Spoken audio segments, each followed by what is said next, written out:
여러분 안녕하세요. 이재선 대표입니다. 자, 오늘은 여러분들이 가장 기다리는 시간이죠. 자, 올해 청룡의 해입니다. 올해 여러분들 계좌가 승천할 수 있는 방법, 제가 가장 낮은 가격에서 매수할 수 있는 트랙 기법, 그리고 가장 고점에서 매도할 수 있는 저항선 매도법 이렇게 드렸죠. 자, 그래서 지금 우리가 이 기법을 통해서 올해 어떤 종목들로 포트폴리오를 구성해야 여러분들이 큰 수익을 얻고 이 청룡처럼 승천할 수 있는지 확인해 보는 시간을 갖도록 하겠습니다. 모두 기다리셨던 시간인 만큼 끝까지 집중해 주시고요. 이 종목들 모두 얻어가서 여러분들 계좌도 승천하시기 바랍니다.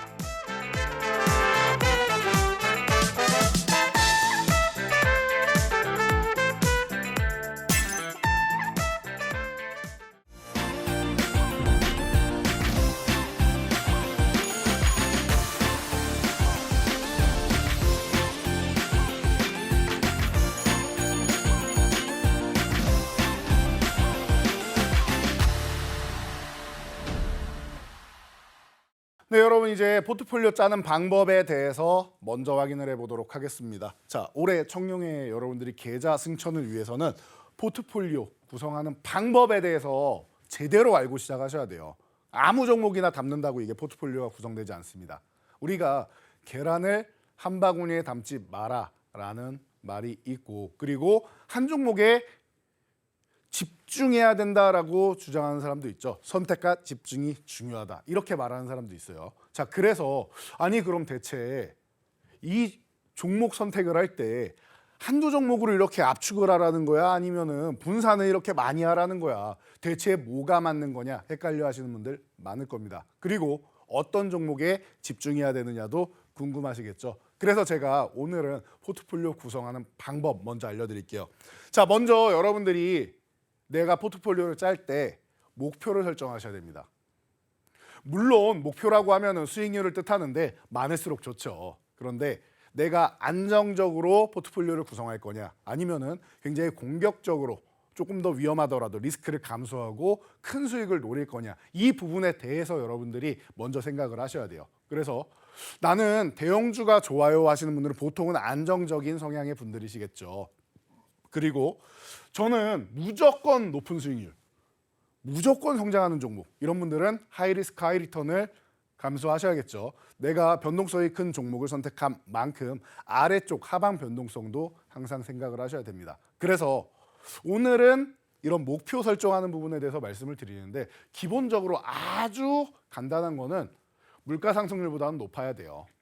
그리고 주식은 위험 투자 자산이죠. 원금이 보장되는 상품이 아닙니다. 그렇기 때문에 원금 보장되는 상품보다는 조금 더 높아야 되고 물가 상승률보다는 조금 더 높아야 돼요. 그래서 저는 제 생각엔 그렇습니다. 내가 연 수익률로 10%도 안 되는 수익을 볼 거다라고 하면은 주식을 할 필요는 없는 것 같습니다. 최소한 아무리 낮게 잡아도, 아무리 안정적으로 잡아도 15에서 20% 정도 수익은 기본적으로 가져가는 게 아주 기본적인 게 아닌가 싶고요. 이게 배당주를 하던 어떤 여러분들이 대형주를 하건 가장 낮은 수익을 생각해도 한 15에서 20% 정도는 가져가야 된다고 생각합니다. 그런데 여러분들, 우리 15에서 20% 가지고 만족하는 사람은 없겠죠. 인간의 욕심은 끝이 없고 여러분들 자산도 크게 늘리기 위해서 주식을 하는 거 아니겠습니까?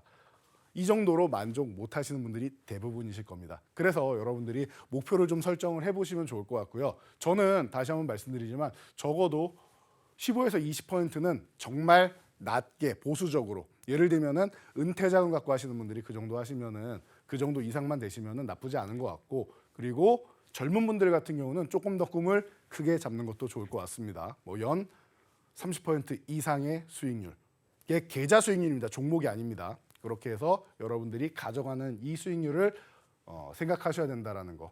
물론 100%, 200%, 300% 가면은 더 좋겠지만요. 그래서 최소 목표를 설정하는 겁니다. 그리고 목표 달성을 무조건 해야 돼요. 그냥 목표만 갖는 게 아니라 목표 달성을 매년 무조건 해야 된다고 생각하시면 됩니다. 자, 그리고 그대로 수익 창출, 내 목표를 달성해야 된다고 말씀을 드렸는데, 위험을 분산해야 되는데 이 부분에서 여러분들이 많이 헷갈리세요. 선택과 집중, 분산 투자.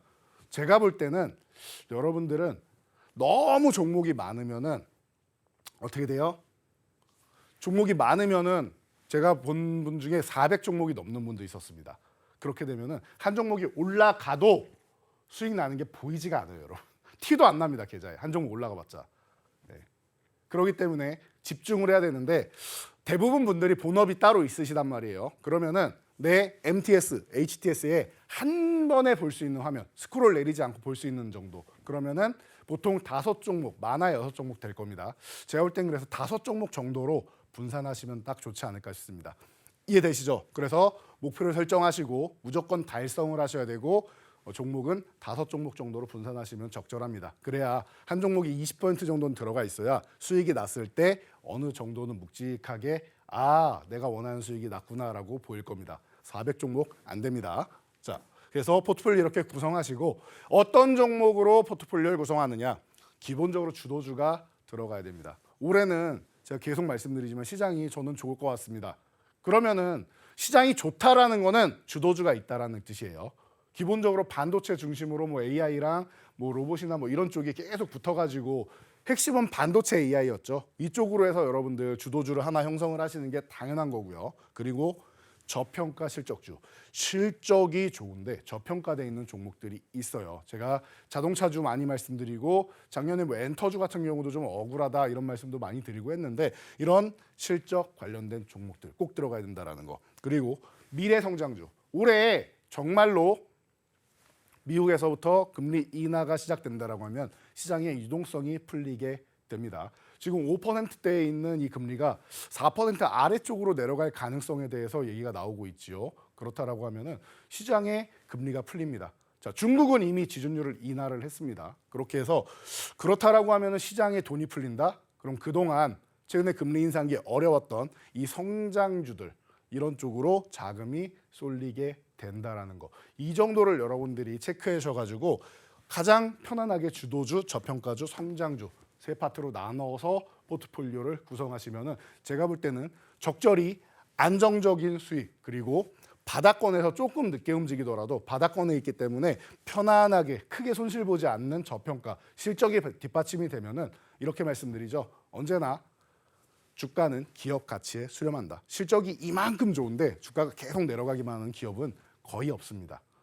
그렇기 때문에 안정적인 그리고 성장주, 수익률을 끌어올리는 종목이 있어야겠죠. 주도주와 함께 내 계좌를 끌어올려줄 성장주 이렇게 포트폴리오를 구성하시고 5종목 정도 보면 된다라는 거. 이 정도까지만 여러분들이 체크하셔도 올해 포트폴리오 짜는 데는 어렵지 않으실 겁니다.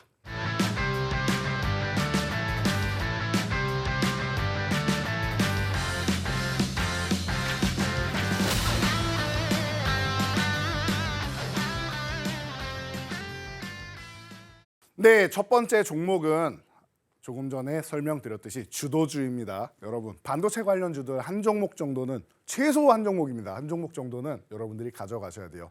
저는 2종목 가져가고 싶습니다 하시는 분들도 제가 칭찬해 드리겠습니다. 자, 어떤 식으로 2종목을 가져가느냐? 똑같은 종목은 안 돼요, 여러분. 삼성전자랑 하이닉스, 이건 의미가 없습니다. 같은 분야잖아요. 자, 예를 들면은 이렇게 가져가시는 거예요. 전공정 장비주를 하나 가져가신다라고 하면은 소재주를 하나 가져간다던가 아니면 후공정 쪽에 뭐 검사 장비주라든지 이런 쪽을 가져가시는 거예요. 테스트 관련 쪽. 아니면은 아예 패키징 쪽으로. 우리나라는 패키징도 후공정 쪽에 분류하는 그래서 전공정, 후공정, 소재 이렇게 3가지로 많이 나누는데 해외에서는 패키징을 따로 분류해서 이렇게 4가지로 많이 나눕니다. 그래서 이렇게 아예 섹터를 조금 분류해가지고 여러분들이 보시면 좋을 것 같아요. 자, 그래서 저는 가장 기본적으로 이수페타시스를 여러분들이 보는 게 낫지 않겠느냐라고 항상 교육해드리고 있습니다. 우리가 바닥권에서부터 벌써 700%나 올라왔어요, 이 종목이. 그래서 너무 많이 올라왔다라고 분명히 생각되실 수 있을 겁니다. 자, 뭐 하는 기업이죠? PCB. 우리가 PC나 이런 데 보면은 기본적으로 부품을 꽂는 기판이 있죠. 과거에도 녹색으로 돼가지고 이 기판을 꼽는단 말이에요. 여기에 부품을 꼽는단 말이에요. 우리 PC도 열면은 여기에 그래픽 카드도 넣고 메모리도 넣고 CPU도 넣고 하죠. 그런 것처럼 모바일도 똑같이 오픈하면은 기판이 있습니다. 기판을 담당하는 기업이다라는 거죠. 그래서 AI 쪽으로 해서 여러분들이 볼 때마다 이수페타 지수가 글로벌 빅테크 기업에 싹 다 들어가는 기업으로 유명합니다. 그러다 보니까 AI 쪽이 발전하기 시작하고 특히 HBM 이슈가 나오기 시작하면서 이 기업이 700%나 상승을 한 겁니다. 이해가 되시죠? 자, 그런데 이 기업이 지금은 43,300원 고점을 찍고 나서 지난 여름부터 해서 조정에 들어갔습니다. 6개월 이상이나 횡보하면서 쉬고 있죠. 가격 조정이 1차적으로 나왔고 그리고 나서 지금은 기간 조정을 받고 있다라는 겁니다. 제가 볼 때는 요 3만 원 구간 최근에 다시 한번 회복 시도하고 이 구간에서 움직이고 있는데 3만 원 전후 구간에서 여러분들이 본다라고 하면은 나쁘지 않은 것 같아요. 다시 한번 또 움직일 수 있고 그래서 이렇게 예를 들어 드린 겁니다. 주도주를 한다라고 하면 저는 이런 이수페타시스 같은 기업을 지금 포트폴리오에 안정적인 이 가격 우리가 이 저항권을 넘어가면 3만 원을 넘어가면 다시 한번 시세가 분출될 수 있다라고 하면은 이 저항을 돌파하려는 기간 조정까지 끝난 지금 이 시점에서 여러분들이 보는 게 맞겠죠. 그래서 저는 자신 있게 여러분들 이수페타시스 정도면은 안정적으로 여러분들 가져갈 수 있는 이런 반도체주가 아닌가 싶습니다.라고 먼저 설명을 드리도록 하겠습니다. 자, 그래서 주도주 쪽에서 이렇게 종목을 하나를 선택을 해야 되는 겁니다. 기본적으로 반도체주. 나는 불안하다 싶으시면은 안정적으로 하고 싶다 싶으시면은 그냥 하이닉스 들고 가시면 되는 거예요. 그 외에는 뭐 한미 반도체도 있고 하나마이크론도 있고 종목은 너무나도 많습니다. 우리나라에서 아마 제일 많은 종목 중에 하나가 반도체주 섹터가 아닌가 싶어요. 그러니까 종목은 굉장히 많습니다. 아까 말씀드렸듯이 전공정, 후공정, 그리고 소재 나눠서 보시고 패키징 쪽으로 해서 함께 보시면은 아주 건강한 포트폴리오를 만드는데 1등 공신이 되는 게 바로 주도주다라고 보시면 될 것 같습니다. 그래서 첫 번째 주도주로 이수페타시스 AI 관련주이기도 하고 이제 반도체 관련주이기도 하죠. 이 종목을 여러분들 포트폴리오에 이제 담아볼 수 있지 않나 싶습니다. 자, 그리고 나서 두 번째 저평가주 LG전자 한번 보도록 하겠습니다. 제가 볼 때 LG전자 같은 경우는 실적은 좋아요. 지금 LG전자의 아킬레스건이었던 가장 슬픔을 안겨주었던 이 MC 파트, 그러니까 스마트폰 부분이 계속 적자를 안겨주고 있었단 말이에요. 근데 이 부분을 드디어 포기를 했죠, LG전자에서. 그리고 나서 전장을 전면에 내세우기 시작했습니다. 전장 파트가 이제 흑자 전환이 되고 이 기업에서 먹거리 사업이 되니까 지금 무슨 얘기가 나와요? 전장을 분할해서 재상장하는 거 아니냐라는 얘기가 계속 나오고 있습니다. 이 루머 때문에 LG전자가 지금 골머리를 앓고 있는 겁니다.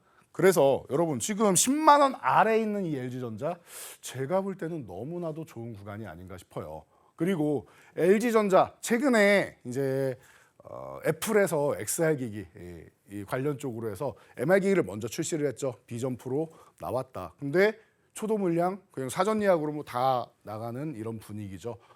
그리고 나서 삼성과 LG가 XR 쪽으로는 서로 기술 협력까지 한다라고 합니다. 따라잡겠다라는 뜻이에요. 그렇다라고 하면 XR 기기 쪽으로도 LG전자가 진출할 수 있고요. 그리고 LG그룹 같은 경우는 굳이 직접 진출하지 않더라도 애플하고 굉장히 연관이 깊죠. 디스플레이부터 시작해서 뭐 카메라 모듈이나 이런 쪽을 다 애플에 공급하고 있지 않습니까? 그러면은 LG라는 이름의 타이틀을 갖고 출시를 해도 되지만 애플을 통해서 나아가면 된다라는 겁니다. 그러면은 LG전자 애플 관련 쪽으로 해서 애플 관련주로도 엮일 수 있는데 여기서 포인트가 하나 있어요. 자, 애플이 미래 먹거리로 딱 점을 찍었다라고 하는 이 MR 기기, XR 기기 쪽이 있죠. 여기에 또 하나가 있습니다. 지금 아직 출시가 안 돼 있는데 이제 조만간 다시 한번 얘기가 나올 것 같아요. 제가 볼 때는 뭐가 있느냐? 바로 애플카. 요즘 잊고 계시는 분들도 많을 텐데요. 애플카 이슈가 나온다라고 하면은 우리 이미 한 3년 전에도 LG전자 그리고 뭐 기아 이런 기업들이 직접 애플하고 손을 잡고 만드는 거 아니냐라고 얘기가 나왔었죠. 제가 볼 때는 LG그룹은 최근에도 콘셉트카 공개했었죠. 전기차를 그냥 다 만들 수 있는 기업이에요. 껍데기만 씌우면은 안에 있는 부품은 이미 전장부터 시작해서 배터리랑 뭐 핵심 부분을 다 만들어서 수출을 하고 있습니다. 그렇다라고 하면은 LG전자가 애플카와 또 협력할 가능성 매우 높지 않은가. 그리고 뭐 LG전자가 통째로 이렇게 LG그룹에서 통째로 공급하는 건 아니더라도 다수의 뭐 전장부터 시작해서 카메라나 뭐 여러 가지 다수의 부품을 공급할 가능성은 매우 높지 않나라고 보면은 애플카 이슈가 나온다라고 하면 LG전자는 다시 한번 비상하는 날이 오지 않을까 싶습니다. 그래서 지금 이렇게 저평가되어 있는 구간에서 10만 원 아래 구간에서 여러분들이 관심 가져보신다라고 하면은 제가 볼 때는 너무나도 좋은 찬스가 아닌가 싶습니다. 자, 그리고 다음 종목은 이제 미래 성장주 쪽을 볼게요. 저는 올해 금리 인하가 뭐 빠르면은 상반기에 한 번, 뭐 늦으면은 뭐 하반기에는 가능성 높죠. 7월은 거의 된다라고 지금 얘기가 나오고 있고, 특별하게 경제가 이상하게 지표가 나오지 않는 이상 어느 정도 우리 오차 범위 안에서만 나온다라고 하면은 7월은 가능성이 높고 한 5월쯤 되면은 좀 빨리 시작하는 게 되겠죠. 자, 그래서 성장주 쪽이 좋을 것 같아요. 거기다가 셀트리온 그룹주는 지금 어떤 상황이냐? 3, 4합병 시작을 했습니다. 셀트리온 헬스케어가 이미 거래소에서 없어졌죠. 코스닥에서 시총 3위였는데 지금은 여러분들 아무리 찾아보셔도 없을 겁니다. 셀트리온이 먼저 합병을 시작했습니다. 자, 3, 4라고 했는데 이 헬스케어를 먼저 합병하고 그리고 나서 제약까지도 뭐 올해 안에 합병하겠다라고 했는데 조금 지연되더라도 진행하겠다라는 거예요. 그래서 셀트리온 제약까지 3, 4합병을 하면은 너무나도 좋아지는 거예요. 무엇이 좋아지느냐?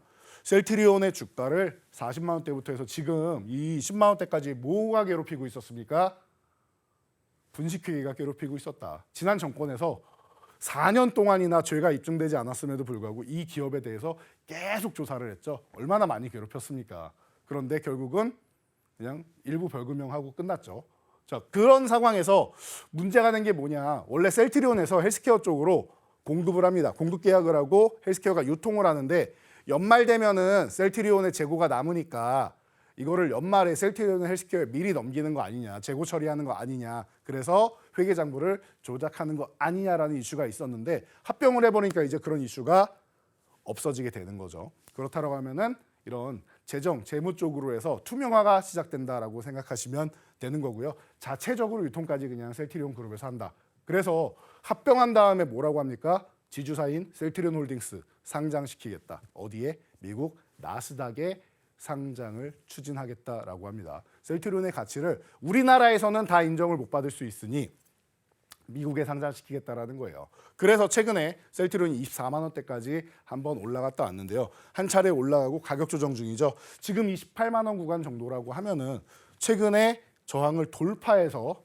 추가적인 상승 이후에 다시 한번 내려와서 트랩 한번 만들고 유지되고 있죠. 이 가격권에서 여러분들 보신다라고 하면은 제가 볼 때는 올해부터 해서 굉장히 좋은 모습. 거기다가 그냥 성장주냐? 아니죠. 셀트리온 같은 경우는 말이죠. 여러분 바닥권에 있지만 지금 실적은 계속 성장하는 기업이란 말이에요. 그리고 매년 1개 이상의 바이오시밀러를 출시하겠다라고 했는데 1개가 뭐예요? 셀트리온은 지금 뭐 올해도 그렇고 뭐 평균적으로 한 3년 정도는 1년에 2개 정도는 출시를 할 가능성이 매우 높습니다. 그 이상이 될 수도 있고요. 그렇기 때문에 블록버스터급 신약이 지금 계속 특허가 만료되면서 줄줄이 임상이 종료되고 이 셀트리온이 그 미국과 그리고 유럽에 출시를 앞두고 있다라는 거, 이런 부분을 생각하신다라고 하면은 제가 볼 때는 셀트리온은 실적으로 봐도 좋고 성장주로 봐도 좋다. 그래서 실적주하고 성장주 사이에 딱 껴있는 너무나도 좋은 종목이 아닌가 싶습니다. 저평가되어 있는 구간이니까 잘 보시면 좋을 것 같고요. 자, 네 번째 종목입니다. 위즈윅 스튜디오. 제가 종종 설명드렸던 종목이 아닌가 싶어요. 자, 위즈윅 스튜디오는 그룹사가 컴투스 그룹입니다. 자, 이 기업은 VFX 특수효과 담당 기업인데 이게 무슨 의미가 있느냐, 이 부분을 잘 생각해 봐야 돼요. 컴투스 그룹은 기본적으로 게임 회사죠. 게임 회사 하면은 여러분들 바로 연결돼서 생각해야 되는 게 게임 회사 특수효과 연결하면 메타버스 세계관이 됩니다. 이미 컴투스 그룹은 메타버스 세계관인 컴투버스를 출시해서 운영을 하고 있는 대표적인 기업입니다. 그리고 위직 스튜디오 같은 경우는 자회사로 이제 레몽레인이나 MP 같은 이런 기업들을 가지고 있는데요. 레몽레인은 뭐 하는 기업입니까? 여러분들 한 이제 2년 정도 됐는데 다들 제목은 기억하실 거예요. 재벌집 막내 아들을 제작한 제작사죠. 자, 그렇다라고 하면은 지금 웹툰, 웹소설 이쪽으로 해서 게임 쪽으로 넘어가고 그리고 드라마로 넘어가고 이렇게 계속 반복이 되고 있죠. 최근에 나 혼자만 레벨업이라는 소설이 웹툰화가 되고 웹툰으로 성공을 거두니까 애니메이션으로 넘어가죠. 이 모든 콘텐츠를 통합해서 할 수 있는 그룹이 바로 컴투스 그룹이라는 겁니다. 그중에 딱 중간에 허리 위치에 자리 잡고 있는 게 위직 스튜디오입니다. 자, MP 같은 경우는 조금 전에 메타버스 말씀드렸듯이 자, XR 얘기 많이 나오죠, 요즘에 XR 기기. 자, 실존에 XR 스튜디오를 김포시에 가지고 있어요. 여러 가지 행사를 담당하고 있죠. 그래서 자회사 그리고 모회사 모두 지금 메타버스 세계관 그리고 이제 콘텐츠 쪽으로 해서 통합으로 이제 좋아질 수 있는 위아래 역할을 다 만들고 있다라고 생각하시면 됩니다.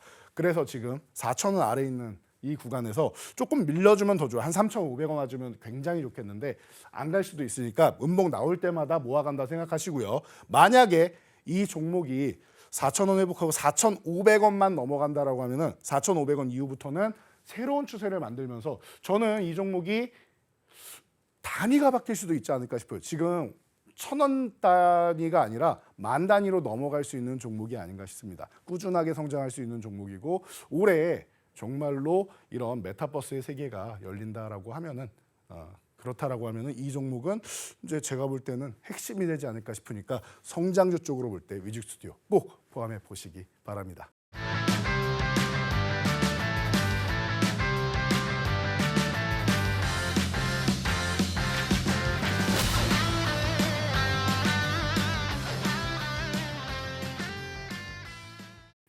네, 여러분. 자, 마지막 종목은 콘텐츠주입니다. 우리 성장주 지금 금리 인하를 앞둔 시점에답게 성장주들 바닥권에 있는 종목들 너무나도 많아요. 작년에 콘텐츠주들 너무나도 힘든 시기를 보냈습니다. 이 기업은 우리나라 2위 콘텐츠 제작사예요. 1위는 스튜디오 드래곤이고요. 2위는 바로 이 기업입니다.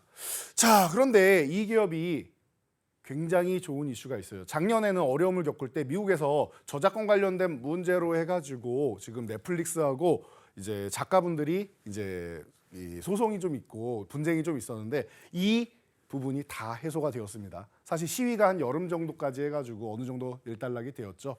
그리고 나서 이제 다시 한번 움직여야 되고 넷플릭스가 가입자 수가 급증을 하기 시작합니다. 자, 그런 가운데 콘텐츠주는 다시 한번 사랑받을 수 있고 그리고 우리 K 콘텐츠는 전 세계에서도 원하는 콘텐츠죠. 오징어 게임 2도 올해 말에 나온다고 하고 계속 이제 흥행몰이를 할 수 있지 않나 싶습니다. 자, 이런 가운데 이 기업 같은 경우는 지금 바닥권에 있어요. 그리고 핵심이라고 볼 수 있는 자회사 SLL 중앙이 IPO를 한다라는 얘기가 계속 심심치 않게 나오고 있습니다. 그래서 최근에 바닥권에서 한 차례 싹 올라왔다가 지금 뭐 하고 있습니까? 숨고르기 하고 있다라는 거. 12,000원 전후되는 구간이다라고 하면 제가 볼 땐 너무나도 좋은 구간인데 이런 구간에서 여러분들이 지금 포착을 할 수 있다라고 하면은 지금 구간 정도면은 음봉 나올 때마다 12,000원, 12,500원 사이 이 정도면은 너무 좋은데 12,500원 아래를 안 줄 수 있으니까 지금부터 해서 여러분들 살살 모아 가신다라고 하면은 저는 올해 이 종목이 여러분들께 또 다른 기쁨을 안겨주지 않을까 싶습니다. SLL 중앙이 IPO를 한다라고 하면 더더욱 좋을 것 같고요. 그래서 5번째 종목까지 교육해 드렸으니까 이 종목 궁금하신 분들은 교육방 입장하셔서 쇼츠 영상 확인하시기 바랍니다.